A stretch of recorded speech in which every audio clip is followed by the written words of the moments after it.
Hey everyone, welcome back to the channel. In today's video, we're going to find the value of the expression 6 minus 4 times 6 minus 4. Are you ready? Let's jump right in.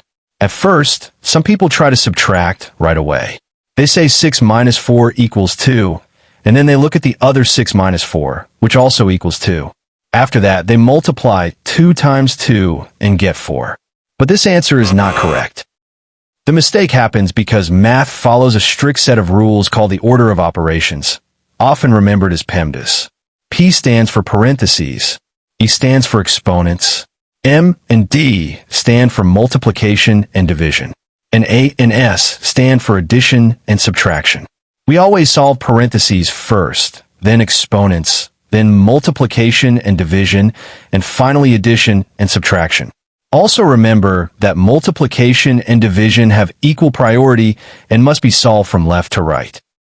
The same rule applies to addition and subtraction.